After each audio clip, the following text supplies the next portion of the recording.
Professor Edmund Blackwell was found dead in his private study, and the only clue left behind was a single word scrawled onto the floor. Detective Adrian Cole arrived promptly after the call, absorbing every detail with a steady gaze and measured breath. He noted that the professor's body lay motionless, a quiet testament to a life abruptly ended, and that on the cold, hard floor near the desk was the enigmatic string, C14H9N03. Everyone who first beheld the mark assumed it was the killer's signature or even their name, but Detective Cole sensed a deeper meaning hidden within those characters. Cole's mind raced as he recalled his years of experience in unraveling twisted mysteries. He observed that the word was not a conventional name, but rather a series of letters and numbers that resonated with the world of chemistry. Professor Blackwell, renowned for his contributions to chemical research, had always been methodical and brilliant. Even in his final moments, it seemed he had fought to leave a clue. Cole said, "The professor's dying act was not a random choice, but a calculated effort to speak the language he knew best. This is not an accusation. It is a message in a tongue only a chemist could decipher." The detective gathered his thoughts and set out to question those who had known the professor well. The investigation began with a series of interviews. Dr. Margaret Reed, the professor's trusted assistant, recounted in a hushed yet steady tone her final conversation with him. She said, "Professor Blackwell mentioned a breakthrough that would redefine our understanding of toxic compounds. But he grew anxious in his last moments. I sensed he was afraid for what he might reveal." Her eyes, laden with sorrow and uncertainty, betrayed the weight of secrets she might have harbored. Dr. Henry Townsend, a longtime colleague of Blackwell's, offered a different perspective. He said, "I admired Edmund's intellect, though we occasionally clashed over our research philosophies. I was away at a conference when the tragedy occurred. I cannot fathom who would wish him harm." His words held a trace of defensiveness, and Detective Cole noted that his tone, though measured, hinted at concealed resentments. Lucas Miller, a promising graduate student, provided another piece of the puzzle. He said, "I always looked up to Professor Blackwell as a mentor. I cannot imagine anyone in our academic circle would commit such an atrocity. Yet I must confess I had disagreements with him regarding my research direction." But disagreements are not crimes. While the initial interviews produced a spectrum of emotions and tentative alibis, the detective concentrated on the single clue. He spent hours poring over the note, C14H9N03, questioning whether the professor had intended to point to a person or something else entirely. His inner monologue revealed his methodical nature. "If I consider the professor's lifelong dedication to chemistry, it becomes likely that this sequence is a chemical formula rather than a name. I must consult with those who can help me decode this language of elements." Forensic experts confirmed that the toxin found in the professor's bloodstream matched the compound represented by the formula, C14H9NO3. This revelation sent ripples through the investigation. Detective Cole noted, "The evidence shows that Professor Blackwell was poisoned with a compound that he had no chance to counteract. His final act was to record the very signature of his killer's weapon. The formula is his dying message, a clue intended to reveal the murder's identity through the medium of his own expertise." Even as the authorities initially speculated that the string might be an alias, perhaps an abbreviation of a criminal moniker, the chemical analysis provided an unassailable link between the toxin and the professor's own field of study. With each piece of evidence, Cole's conviction grew that the murder was both personal and calculated. He reflected on the irony that the professor, in his final moments, had communicated in the language that had defined his career, leaving behind a puzzle meant for those who could understand its implications. Detective Cole resolved to retrace the professor's steps, beginning with his research notes and recent lectures. As he reviewed the professor's academic journals, he discovered that Professor Blackwell had been investigating a newly synthesized toxin, a compound whose structure and effects were shrouded in mystery.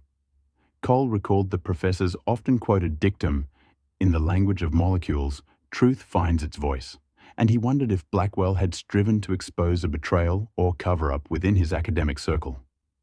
During this process, Cole encountered a series of contradictions in the professor's work and personal correspondences. In a series of letters addressed to his colleague Dr. Townsend, Blackwell had expressed concerns over the ethical implications of experimental compounds being developed under the guise of academic research. In one letter, the professor had written, "I fear that ambition may corrupt reason, and our quest for discovery could lead to unforeseen tragedies." Townsend's responses, however, were curt and dismissive, offering no solace to the mounting suspicions. Cole's investigation had now evolved from a simple murder case to a labyrinth of academic rivalries, ethical breaches, and hidden motives.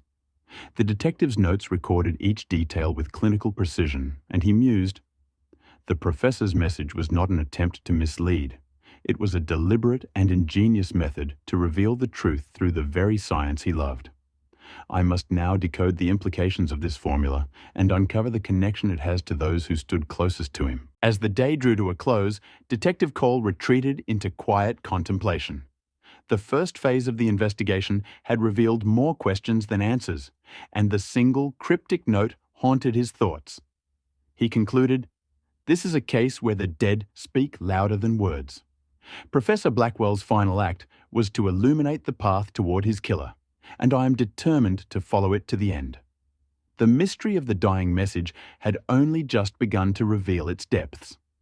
In the following days, Detective Cole embarked on a systematic inquiry into Professor Blackwell's recent activities and associations. He arranged a series of follow-up interviews, determined to piece together the professor's final hours. Dr. Margaret Reed was invited to provide further insight into the professor's state of mind.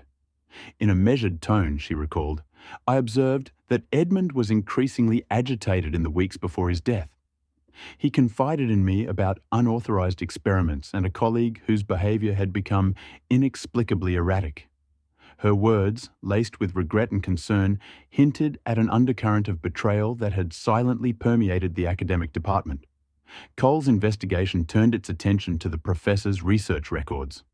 He meticulously reviewed laboratory logs, academic manuscripts, and the professor's private annotations. In the margins of one journal entry, he found a hastily scrawled note alongside a diagram of molecular structures.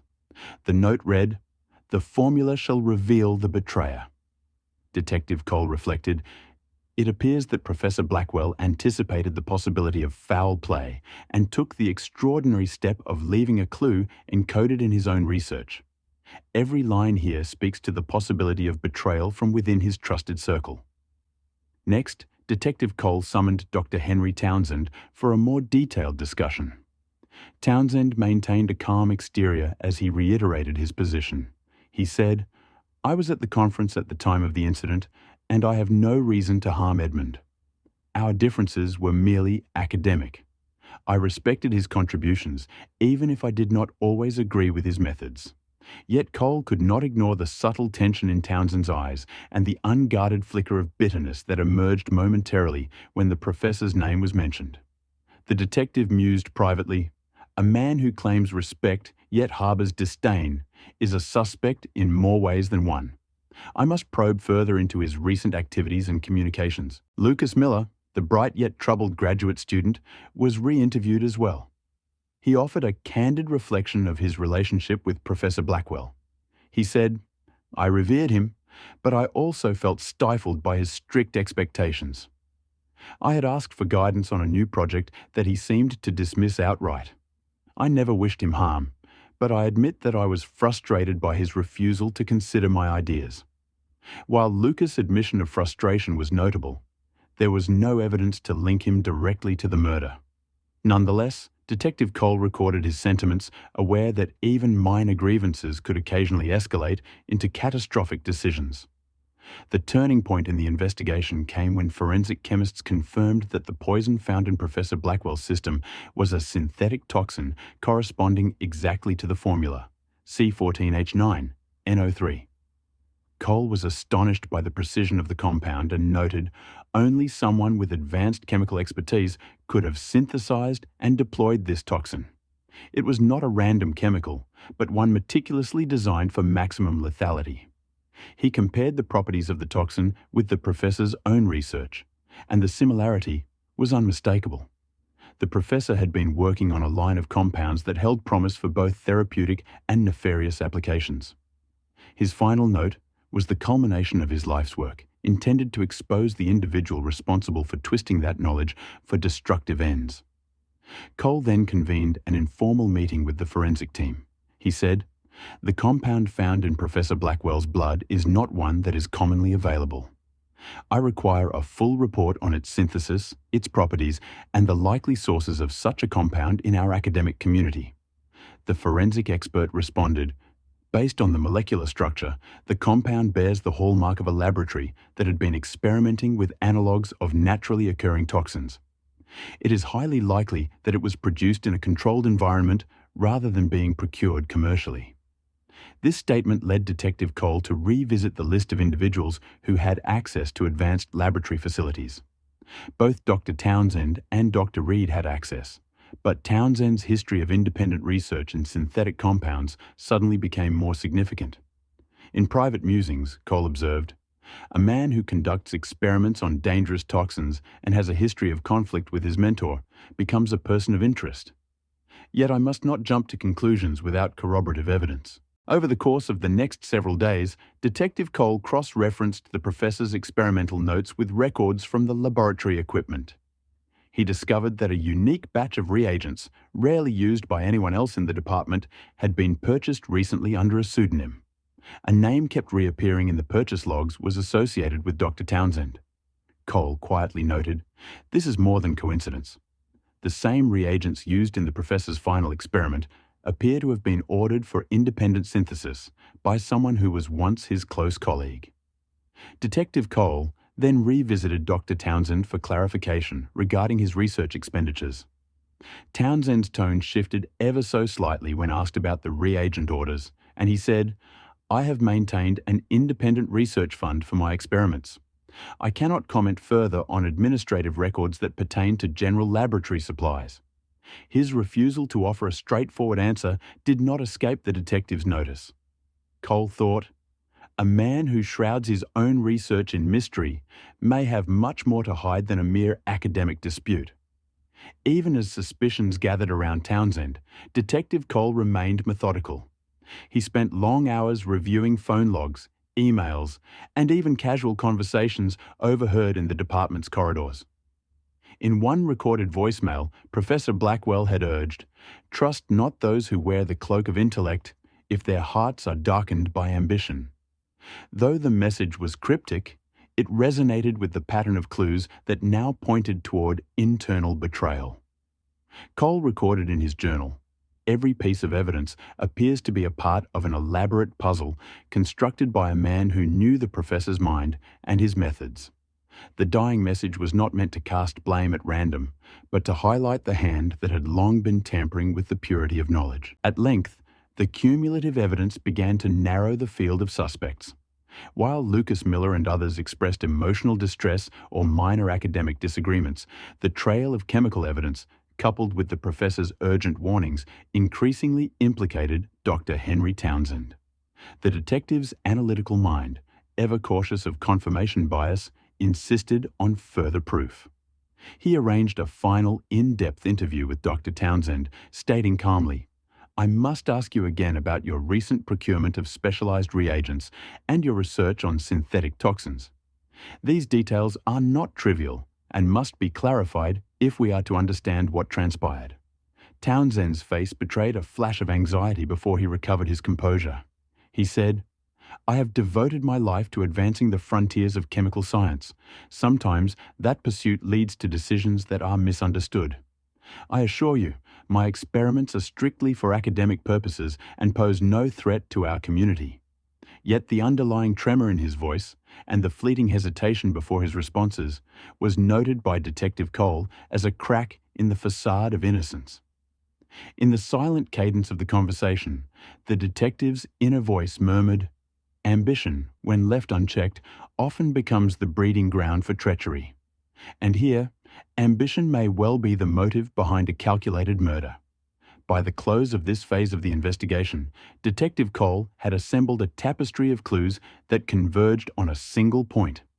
Professor Blackwell's dying message was a deliberate act of communication, a final testament left in the language of chemistry to identify the one who had abused the trust of a mentor and colleague. Every interview, every record, and every hesitancy in tone painted a picture of a man who had once shared a bond with the professor but had since strayed onto a dangerous path. The detective concluded, "The formula is not merely a sequence of elements. It is the essence of a betrayal, the signature of someone who exploited knowledge for personal gain. I will not rest until I uncover the full extent of this treachery." In the wake of the accumulating evidence, Detective Cole intensified his scrutiny of the relationships that had defined Professor Blackwell's final days. He delved into the professor's private research, which revealed that the compound represented by C14H9, NO3, was not just any toxin. It was one that the professor had been developing as a controlled agent for studying cellular responses to toxic agents. In a series of hastily written annotations, Blackwell had detailed his discovery, remarking, "When confronted with mortality, the language of science becomes the sole medium to speak truth. I have encoded my final warning in the structure of a poison that only the betrayer could have orchestrated." Detective Cole realized that the professor's genius had always been in his ability to interweave science and morality. With renewed determination, he revisited every fragment of the professor's work that referenced this compound. In the professor's final journal entry, he had written, "The formula is my confession and my testament. May it guide those who seek justice beyond the veil of deceit." Cole recorded these words with the solemnity they deserved, understanding that each letter and numeral was a deliberate clue pointing to a mind that had betrayed the sanctity of scientific integrity. The detective's next step was to bring in an expert in chemical synthesis, a retired professor of chemistry named Dr. Eleanor Shaw. In a quiet consultation, Dr. Shaw listened intently as Cole explained the case. She said, "The compound represented by C14H9, NO3, is highly specific. Its synthesis requires not only access to advanced laboratory equipment, but also a deep understanding of organic reaction mechanisms. It is not something that an amateur could replicate." Her measured analysis lent credence to the emerging theory that the murderer was someone deeply enmeshed in the academic study of toxic compounds. Cole noted, "Dr. Shaw's expertise confirms that the poison was crafted with precision and familiarity. This further narrows the list of suspects to those who possess advanced chemical knowledge." Armed with this new perspective, Detective Cole revisited Dr. Henry Townsend's recent publications and laboratory records.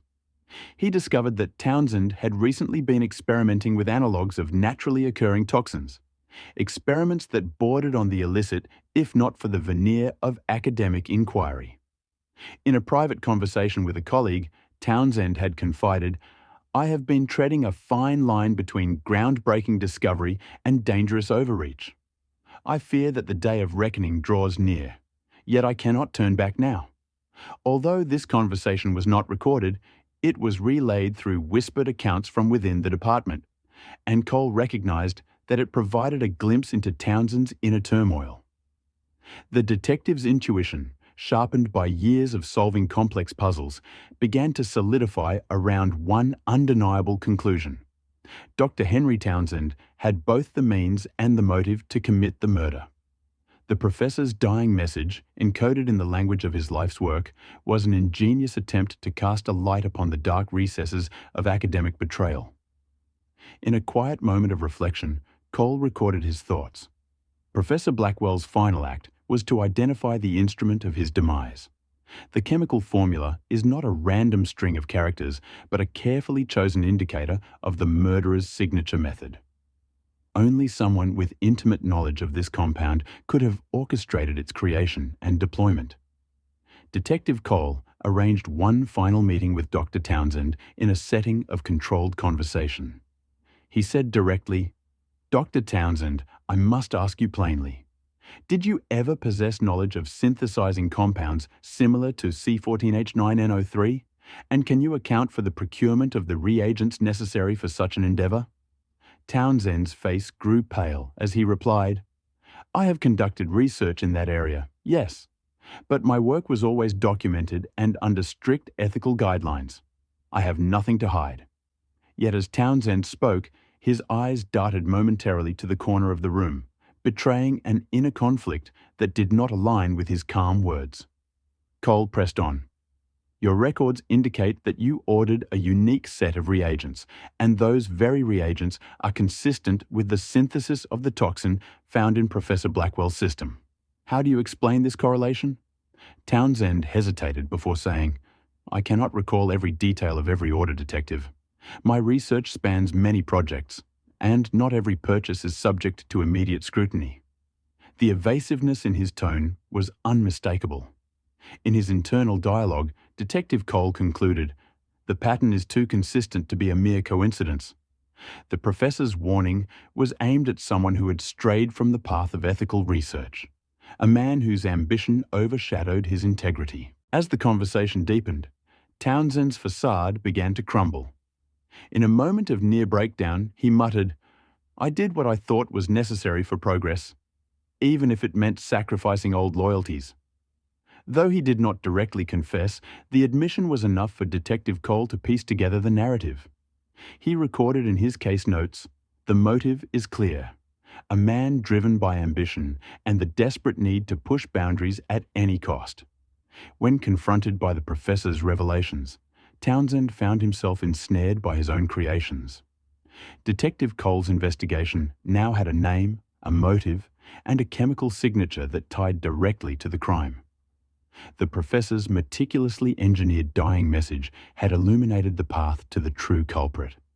Cole reflected on the tragic irony that a man so dedicated to the pursuit of knowledge had fallen victim to the very ambition he had once inspired.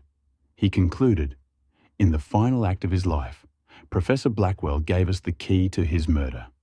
The formula C14H9, NO3 was his voice in silence, a cry for justice that now resonates in the evidence before me.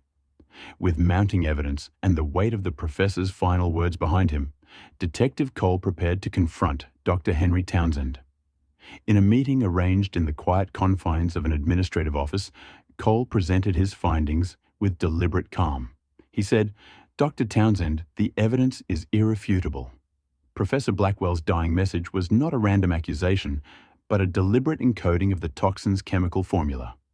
Forensic analysis confirms that the poison in his system matches C14H9, NO3, a compound synthesized with the reagents you uniquely procured.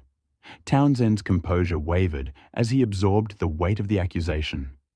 His voice, once measured, now trembled as he replied, I have always maintained that my research was for the advancement of science. I never intended for it to be used for harm. Detective Cole continued steadily. The records of your experiments, the correspondence that hinted at ethical transgressions, and your evasive answers all point to a dark deviation from the path of legitimate inquiry. Professor Blackwell trusted you, and in his final moments, he exposed the truth in the language you both understood. In that tense exchange, Dr. Townsend's mask of academic dignity began to crumble under the weight of guilt. He said in a low, broken tone, I wanted to push the boundaries of our understanding. I believed that by harnessing the power of these compounds, I could revolutionize the field. But when Edmund discovered my experiments, he threatened to expose everything, the shortcuts, the falsified data, and the dangerous risks I had taken. His admission, though fragmented, was a confession in spirit, if not in full detail. Detective Cole listened intently, noting every nuance of Townsend's deteriorating resolve. He recorded, the murder was not born out of a spontaneous act of rage, but was the culmination of a slow, deliberate descent into unethical ambition. Professor Blackwell, aware of his own vulnerability and the impending doom of unrestrained experimentation, left behind a message that was as brilliant as it was damning. Townsend continued, I was desperate. I believed that if I could eliminate Edmund, I could cover my tracks and continue my work without interference. I thought that by silencing him, I could rewrite the narrative of scientific progress on my own terms. His words, laced with regret and justification, echoed in the quiet room as Detective Cole affirmed, "There is no justification for taking a life, no matter the ambition or the belief in progress. Your actions have not only ended a brilliant mind, but have endangered the integrity of our scientific community." As the confession unfolded, Detective Cole meticulously documented each revelation. He noted that Townsend's rationale, while steeped in a misguided sense of progress, was ultimately the product of a man who had lost his ethical compass. In his final account, Townsend admitted, "I acknowledge my wrongdoings. I allowed my ambition to blind me, and I compromised the very principles that once guided me. I now understand that the pursuit of knowledge must never come at the expense of truth and integrity." With the confession complete, Detective Cole felt a bittersweet resolution settle over him. He recorded in his final notes, Professor Blackwell's ingenious dying message, delivered in the only language he knew, has unmasked a murderer whose brilliance was tainted by hubris.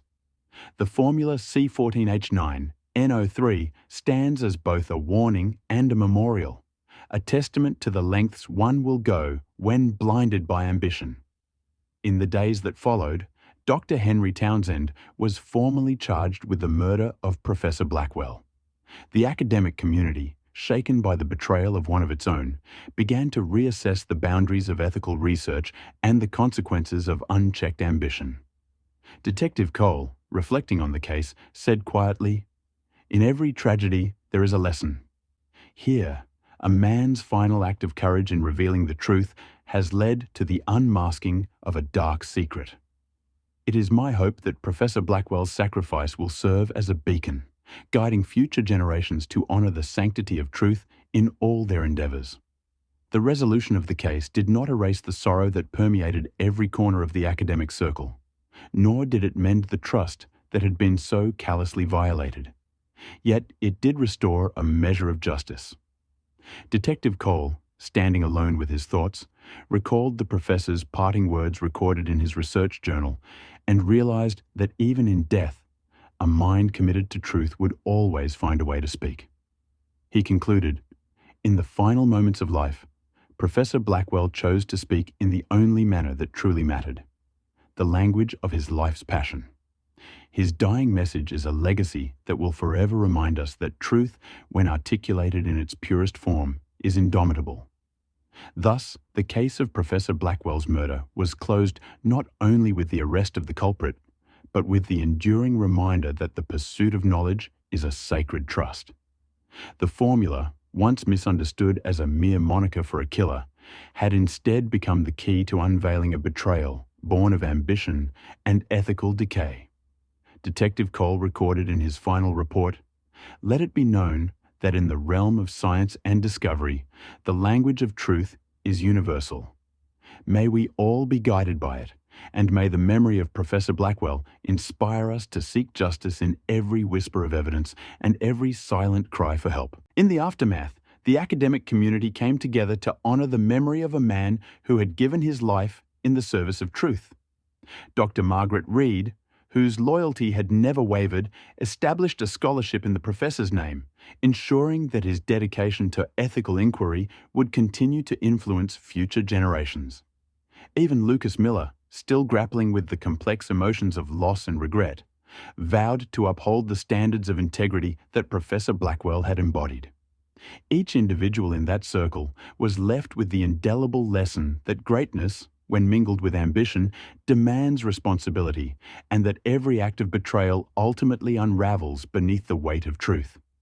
Detective Adrian Cole, having seen the case through to its bitter end, allowed himself a rare moment of introspection.